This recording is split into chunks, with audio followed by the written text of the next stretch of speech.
Hello and welcome to the Sisters for Fitness Wellness Show. I'm Stephanie Gaines Bryant. Our guest today is Jaemellah Kemp. She's the founder and CEO of It Takes Two. And I would say it's an empowerment program for youth, wouldn't you? Yes, I would.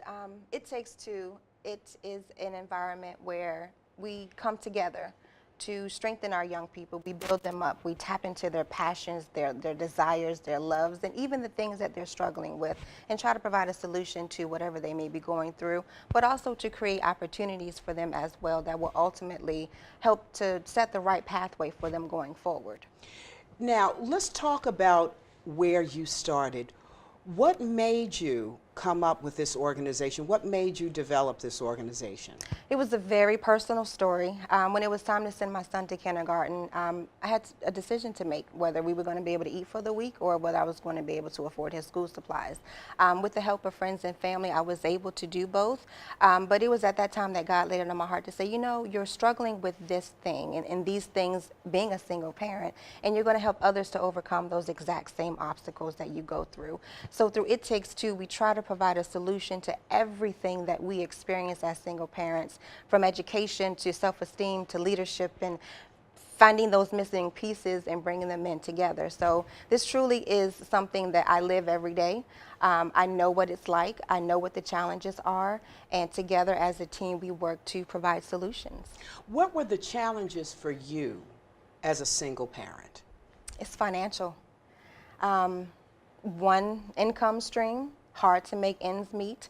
At the time I was in school getting my undergrad, and of course my son was just starting school. He was playing sports and extracurricular activities, so it was really trying to find that balance between being a great mom and keeping the money coming in so we can keep the lights on and we have, you know, places to go and have some fun and get some extracurricular activities in there. So it really was just financially not being able to meet the need. Your story is definitely one of hope. Here you were, a struggling mother, you were trying to go to school, you were trying to do the right thing for your son. How did it all work out? How do you let people know that there is light at the end of the tunnel? So what happened for you? For me, it was, I still had a support system, and that's what we need as single parents. We need a support system. If you don't have one, I highly encourage you to get a support system. But it was the aha moment to say, I have a human being that I am responsible for, a whole person that I didn't expect to be in this situation. So I made a decision to go back to school to get my degree, to improve our life. And with those degrees, those opportunities came. I was laid off during this time frame, but I'm now in a position where I've been able to move up the chain, and it's just making an honest commitment to improving our life. And for us, that was school, and that was staying focused. And I am a God-fearing woman, so you know prayer was #1 for us and how we're able to get to where we are right now. And what I would say is not allow your current situation to depict your future. You're not going to be in this place always, but there's work that you have to do as well. You can't just sit there and complain about your situation and not work to change it. How long was it before you were able to do what you're doing? How long was it the moment you had this light bulb moment that I want to give back, to the point where you were actually able to get back? Was it years? How long did it take for you to do what God put in your heart to do? It was about 2 years. He gave it to me. I saw the vision. I said, okay, I can't do it. I'm going to work full time. I'm a full-time student. I'm a mother. My son is in school, extracurricular activities. Where is the time coming in for me to do this? And often we always talk ourselves out of our own blessings. Yes. But finally, when you're passionate about something, it will not let you sleep at night. I kept seeing things. I kept envisioning what's going to happen, what I can do, what the program would look like. So finally, you know, I just stepped out there on faith. I reached out to a lawyer friend. She was also my son's track coach at the time, and she provided us with a whole lot of assistance. And the nonprofit was formed, and February 2012, we became a 501c3 public charity in the state of Maryland. So it was at that time where you just got to go now. Sometimes you just have to act. Yes. So tell us exactly what is it takes to you offer scholarships from what grade to what? What age do you start at? Okay, sure. So through our Tools for Success Scholarship Program, we award scholarships to students that live in single-parent homes starting as young as fourth grade, going all the way to college age 26. We chose age 26 for the Affordable Care Act because you can now carry your dependents on your insurance until you're 26. So we kind of opened up the age range in that way. And so far we've awarded 13 scholarships, and we have serviced young people in almost all of those grades from elementary to middle to high school to college as well. And what exactly does the scholarship offer? It pays for school supplies, books, and uniforms. The basic essentials to go to school. You cannot function, you can't learn well, you can't achieve what you need to achieve in classroom without your supplies. For those schools that require uniforms, you need uniforms to attend school. And it could be that the children have uniforms, they may be tattered or they may be too small. So what that does, it opens up the door to teasing and bullying. So we want to be able to lessen that burden as well and be able to come to school with the new school year with new uniforms. And for our books, it's for our college students. We all know how much it costs for books. Yes. And textbooks.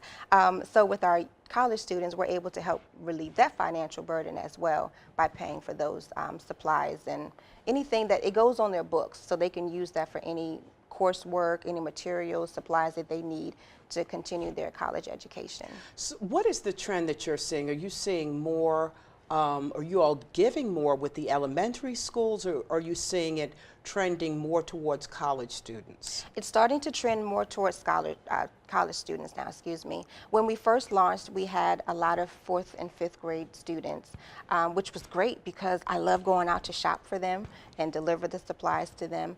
But the need has transitioned to our college students, which is still a need. We're still fulfilling our mission. We're still providing the support that they need.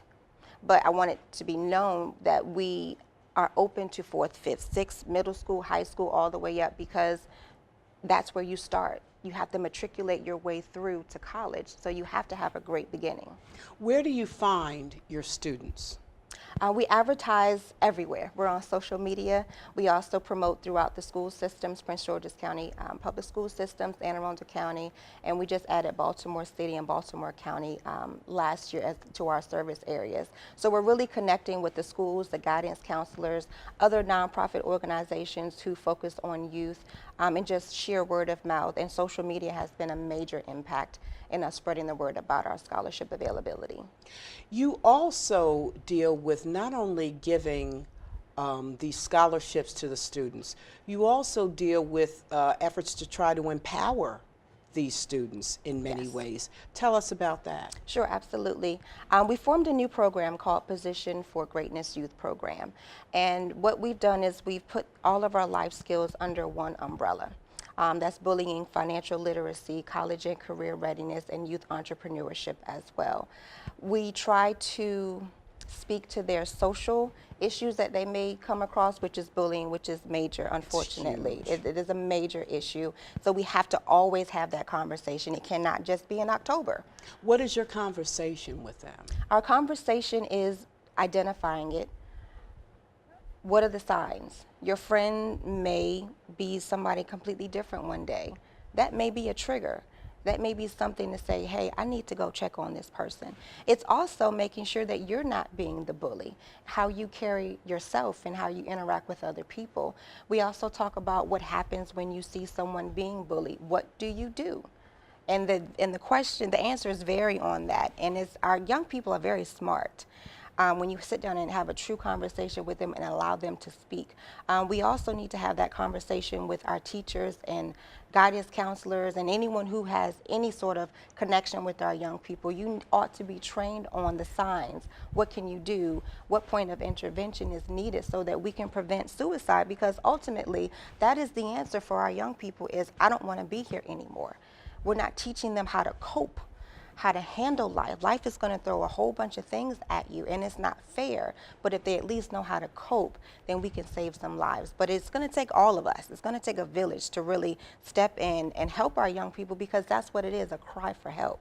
And to let them see there is a whole big world out here. There is Absolutely. life after middle school. Absolutely. Which is a very challenging time for children. There is life after this. Yes. And if you can just see beyond that, there's just this whole big world waiting for you. Yes. Yes. So that's when we bring in the financial literacy. And then we talk about college and career readiness for that life after. And we focus on youth entrepreneurship as well. Our young people have some amazing minds. They come up with some of the craziest things, but they're useful. So what we want them to know is that, yes, you created this, so that means you can now make some money off of it. You can hire people. You can own your own business. Like you said, there's a whole big old world out there. So introducing them to those opportunities, expanding their mindset, letting them tap into what they love to do, and teaching them how to make a true career out of that. So you never work a day in your life. I'm still trying to figure that out. But, you know, if we can get it to them. Instead of just having a job, you have a career. You are walking into the office or whatever you choose, and you're doing something that you enjoy doing for Absolutely. 8 hours. There is nothing worse, believe me, than walking into a job that you hate. Yes. It affects how you perform. It affects everything about you in and outside of that office when you are spending 8 hours a day not living up to your true potential, not doing what's truly in your heart. Absolutely. Yes. So that is absolutely critical to kind of figure out, okay, what do I want to do? And you may not know tomorrow. Right. It may come to you at some point in time, but you're thinking about it. Absolutely. At least. And that's what it is, really, just to get them thinking, starting to change their mindset and look outside of their immediate environment. And there's more. You can be more than a basketball player. You can be more than a football player. You can be more than a rapper. There are tons of careers out here. Absolutely. Absolutely. And it all stems from what you love to do. If you love video games, okay, create your own. Okay? You can play your own video game and turn it into an app. If you love to work with your hands, there's carpentry, landscaping. Those jobs will never go anywhere. But that doesn't mean that you can't be the one to be at the head of it and to spearhead it. And even for our college students, when they graduate, you don't have to go and work for someone else. Take that education and build your own. It's about building legacies at this particular point. So that's what we encourage. We just have that conversation. We provide them with the tools, the strategies, the people to come in to guide them. And ultimately, it is their decision, of course, but we have opened up their mind to some amazing opportunities. Also, you were talking about college readiness. Knowing how to fill out those college applications, knowing what to write if there's an essay involved, Right. knowing how to write an essay that makes sense, that tells the story in a paragraph or two of who you are. Yes, yes. And you would be surprised how many high school students can't write a college essay. It's sad, but it's true. I think it's because it's not taught as much as it should be in school. That's why we also have an annual, a quarterly national essay contest open to middle school and high school students, and we'll pose a question and they'll write a response to it. What we found in seeing the responses is there is a need for strictly essay writing. How Yes. do you articulate what you want to articulate? How do you express yourself? So again, that all goes into the college application. It all leads into on the job and sharing your skills and your talents and your competencies. So we actually, in our college and career readiness piece, we create the academic resume, which a lot of students don't know what that is, but you can start as young as 4th and 5th grade Yes. to build that academic resume. We do the essay writing. We talk about the college application process. We talk about how to read your award letter, because you may not be getting everything paid for that you think, and you think you have this amazing packet, and you're still owing thousands of dollars. Yes. Okay, so our college and career readiness coordinator has 25 years in the industry on the compliance side, and also with our working one-on-one with students. So he's been a tremendous asset in getting our young people educated on the college application process. Another thing is getting ready for the SAT, because you don't want to walk in there SAT morning and you don't know what to expect. Absolutely. Absolutely. And that really, a lot of schools, that means a lot. What you score It on does. that test It means does. a lot. Back in my day, I scored very poorly on the SAT, but Hampton gave me a chance. They gave me a chance. I don't know how willing a lot of these schools are Right. now Right. to give you that kind of chance. So be ready when you walk in. Absolutely. And there are a lot of organizations out there. While we don't focus on SAT testing, we have a circle of organizations that we know are doing the work and they are successful at it. So we may, and that's another thing about us. If we can't do it, we'll say that we can't do it. But we have a circle of resources where we can send you to and try to provide wraparound services for our families and our young people. You mentioned about financial literacy. I remember graduating from college, I didn't really know how to write a check. You know, I mean, just little little things that you need to live on your own. Yes. I didn't know. And I know I'm not alone. You're not. You're not. So you make these big financial mistakes like charging up a credit card. You're a freshman or sophomore in college, they're throwing credit cards at you. Absolutely, they are. And you end up spending a crazy amount of money on stuff that you don't even know where it is a year from. Right. that. Exactly. So being able to manage your money, manage what's coming to you, Right. it's huge, because once your credit is bad, It's difficult to recover. You You can't can get a do car. it, but it's difficult. the possibility of getting a new car, buying a house, all of those things go out the window with Right. your credit, with that dress, that $200 dress. Exactly. That's going to turn You into had to 6. have. So you've got people to work with, folks. We do. So with that financial literacy piece, we actually try to partner with the banks.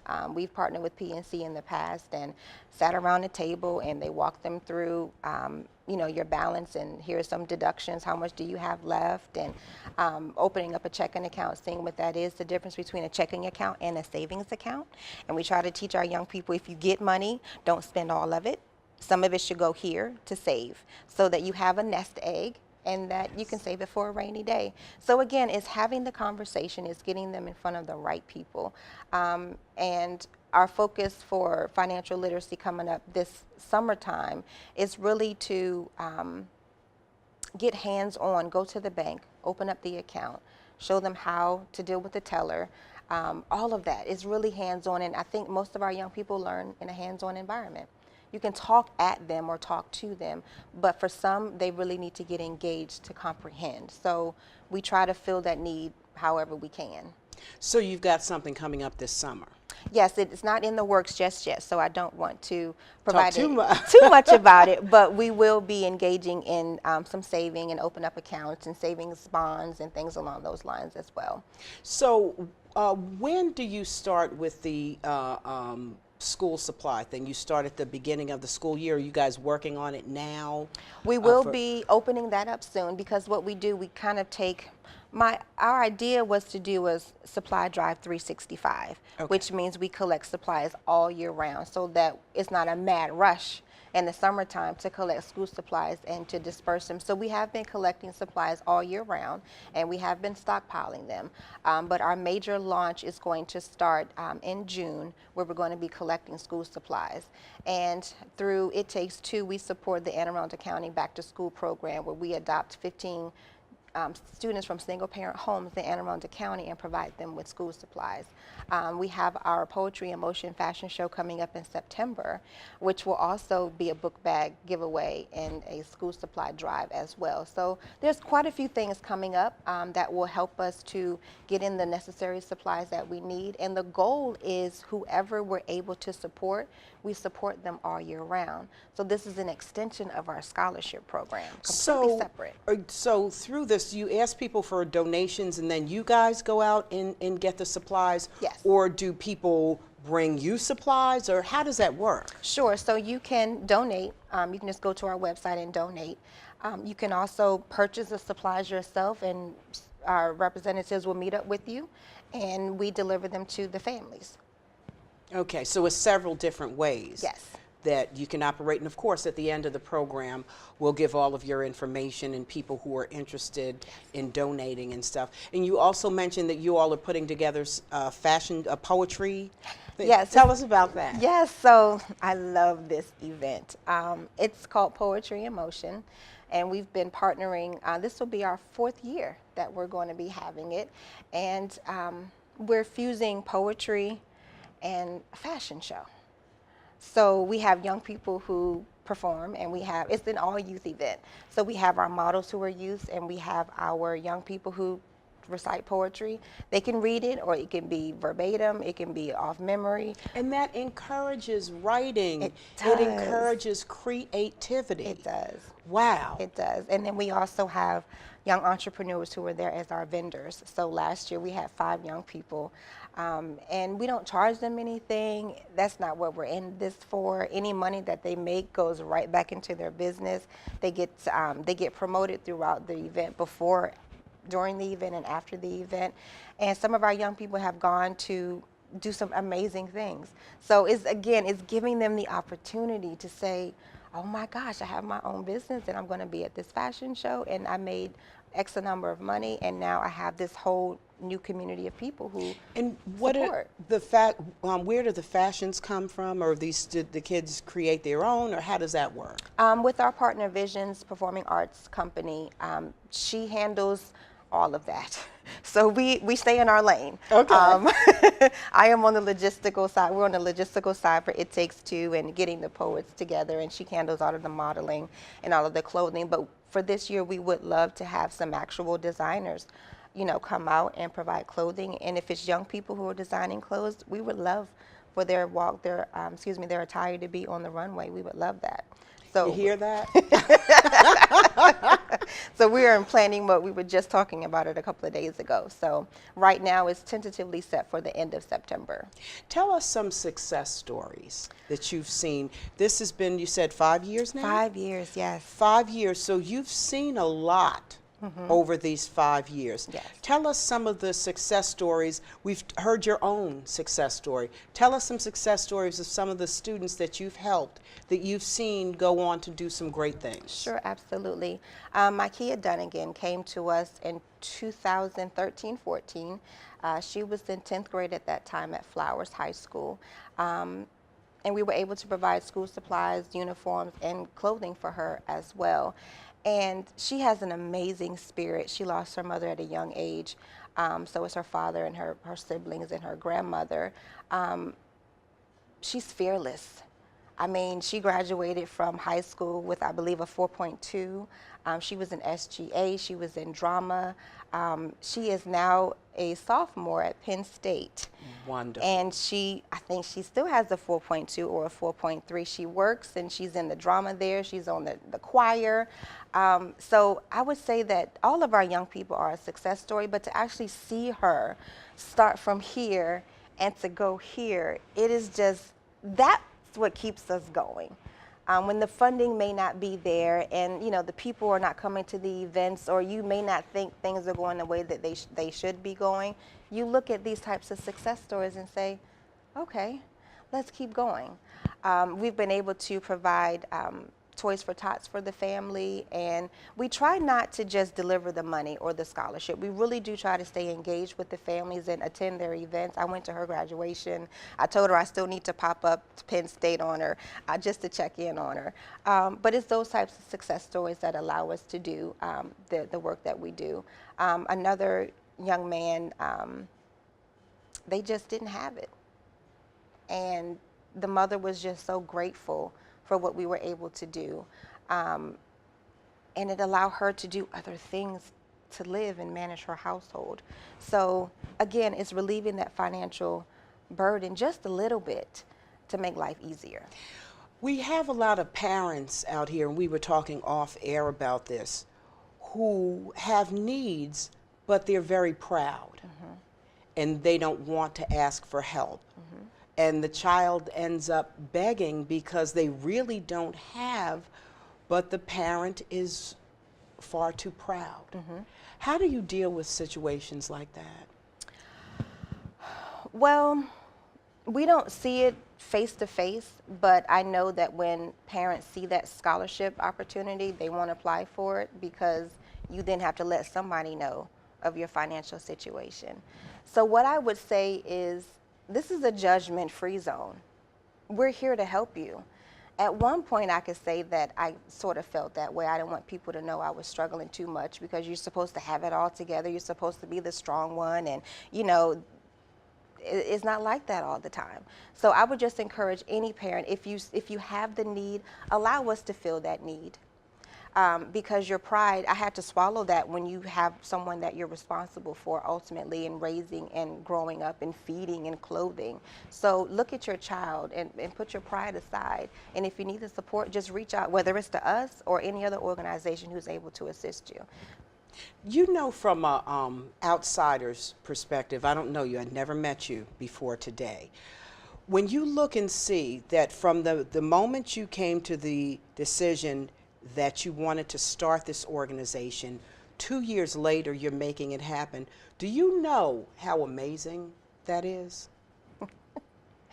Do you, I mean, 2 years?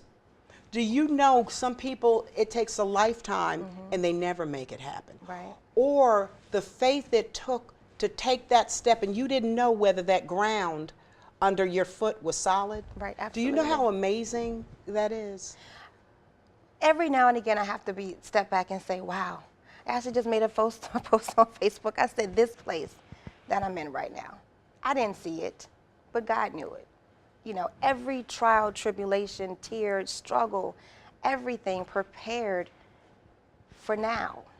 The joy, you know, the support, the love, the visions being manifested. But we always have to go through something to be able to get to our next. There's always a valley experience, I call it, because it's in that time that you learn and you hear, you get instruction for your next mountaintop experience. So every now and then I step back and say, wow, God, you're doing it, you did it. And I'm just so thankful for being obedient to it. And sometimes all we have to do is just say yes. Being obedient to Yes. it. That is definitely key. And you were also talking earlier about having a great support system. So on your board, are people working with you? Do you have family members, friends? So the board is not family members on the board. They're professionals, they're friends. I also do nonprofit startup consulting as well. So with your board, you have to ensure that everyone is bringing something to the table. Yes. They have a passion for who you're trying to serve, their skill set, their network.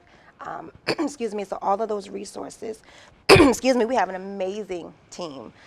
It's a working board, meaning we work. We plan, they govern, they do all of that as well, but we actually come up with ideas and programs and initiatives together that really allow us to see our vision come to pass and make sure that we're always being mission minded. And we have an awesome group of volunteers as well that just have connected with us over the years. They follow us on Facebook, come to our events, volunteer, and we're always open to volunteers because there's always work to do. There is always. Don't I know there's always work to do. We've been talking to Jaemellah Kemp, and she is the founder and CEO of It Takes Two. It's been a pleasure. And as the year progresses, I'd love to have you back to talk more about that fashion show and that poetry. Sure, absolutely. I would love to come back. Thank you. Thank you. You've been watching the Sisters for Fitness Wellness Show. I'm Stephanie Gaines Bryant. Have a great day.